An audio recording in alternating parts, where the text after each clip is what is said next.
Title: A Single Mother's Unwavering Love, The Journey to Save Her Son. Transcript: Amelia Carter lived in a small, quiet neighborhood in the heart of America. Her house, though modest, was filled with love and the laughter of her 10-year-old son, Luke. Every wall held memories. Luke's drawings of rockets and stars, school certificates, and a photo of his father, David, who had passed away 3 years ago. For Amelia, Luke was her entire world. The boy's smile could brighten her darkest days, and his dreams of becoming an astronaut filled her with hope. But the reality of their life had been anything but easy. Amelia worked tirelessly as a waitress during the day and as an assistant at an art supply store in the evenings to make ends meet. Her days were long and her nights were lonely, but she carried on, driven by her love for Luke. One sunny afternoon, as Luke played soccer at school, Amelia received a call that changed everything. Luke had collapsed on the field and was rushed to the hospital. Amelia's hands shook as she drove, praying silently that he would be okay. At the hospital, the doctors delivered devastating news. Luke had inherited the same rare heart condition that had taken his father. Without immediate surgery, his chances of survival were slim. The words hit Amelia like a tidal wave. Memories of David's final days flooded her mind, and the thought of losing Luke was unbearable. The cost of the surgery was astronomical, far beyond what Amelia could afford. The hospital's financial counselor offered her a sympathetic smile, but little hope. Amelia left the office in a daze, clutching a folder filled with information about payment plans and charity programs. None of it seemed real. That night, as she sat by Luke's hospital bed, she watched his chest rise and fall, his small hand clutching his favorite stuffed astronaut. His peaceful expression made her heart ache. "I'll save you," she whispered, tears streaming down her face. "No matter what it takes." The next morning, Luke woke up, his eyes tired but filled with curiosity. "Mom," he asked softly, "do you think I'll get to play soccer again?" Amelia forced a smile, hiding the turmoil inside her. "Of course, sweetheart. You'll be back on the field before you know it." But Amelia knew the road ahead would be anything but easy.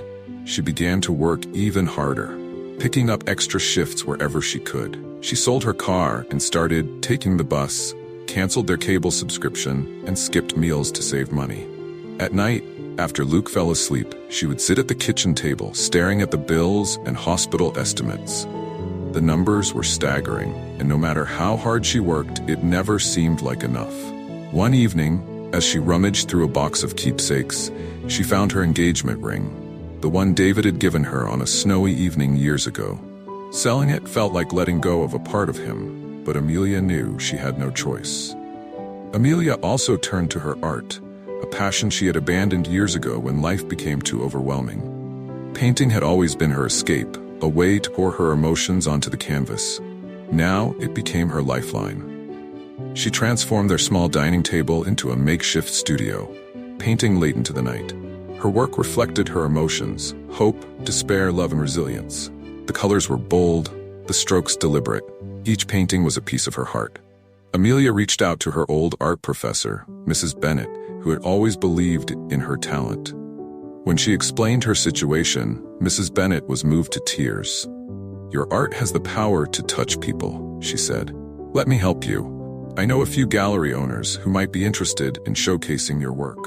A week later, Amelia loaded her paintings into her old station wagon and drove to a local gallery. On the way, she noticed an elderly man struggling to cross the street. Without hesitation, she pulled over and helped him. "Thank you, dear," the man said, leaning on his cane. Not many people would stop to help a stranger these days. Amelia smiled faintly. "I'm just glad I could help." The man introduced himself as Mr. Howard and noticed the paintings in her car. When Amelia shared her story, his expression softened. "My son owns a gallery downtown," he said, handing her a business card. "Maybe he can help." Amelia hesitated, but decided to call the number the next day. Matthew Howard, the gallery owner, was kind and enthusiastic. He invited her to bring her work for him to see. At the gallery, Matthew examined her paintings with a critical but appreciative eye. "These are incredible," he said after a long pause. "We'd be honored to host an exhibition for you."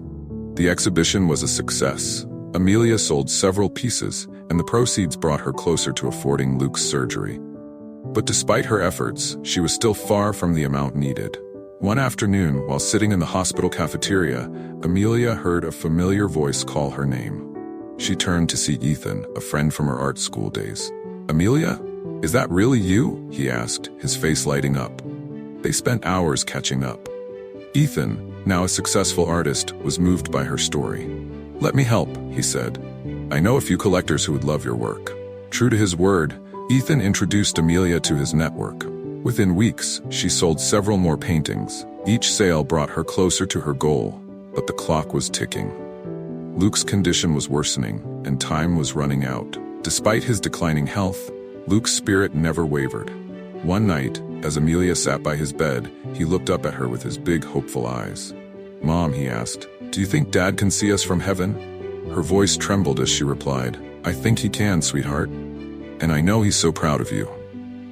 The day of Luke's surgery finally arrived. Amelia kissed his forehead and whispered, "Be brave, my little astronaut." As the doctors wheeled him into the operating room, Amelia collapsed into a chair in the waiting room, her hands trembling. The hours crawled by, each minute stretching into eternity. Finally, the surgeon emerged with a reassuring smile. "The surgery was a success," he said. "Luke is going to be fine." Amelia burst into tears, overwhelmed with relief and gratitude. She thanked the surgeon, the nurses, and everyone who had cared for her son. When she saw Luke awake and smiling, she knew that every sacrifice she had made was worth it. In the weeks that followed, Amelia's life began to change. Her story gained attention, and her paintings became even more popular. She was invited to speak at art events and opened her own studio, where she taught children how to paint. Luke, now full of energy, often joined her in the studio. One day, he held up a drawing of a rocket ship and said, "Mom, when I grow up, I'm going to be an astronaut and an artist."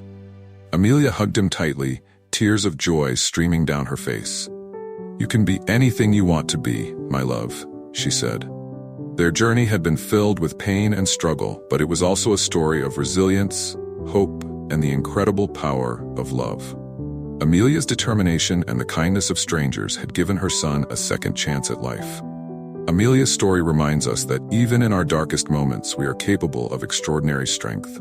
With love, determination, and the support of others, we can overcome even the most impossible challenges. Thank you for watching this story on Life Stories 365. If it touched your heart, please like, share, and subscribe to our channel. Your support helps us continue to bring inspiring stories like this to life. Check out our other videos for more tales of hope and resilience. And join us in celebrating the power of the human spirit. See you in the next story.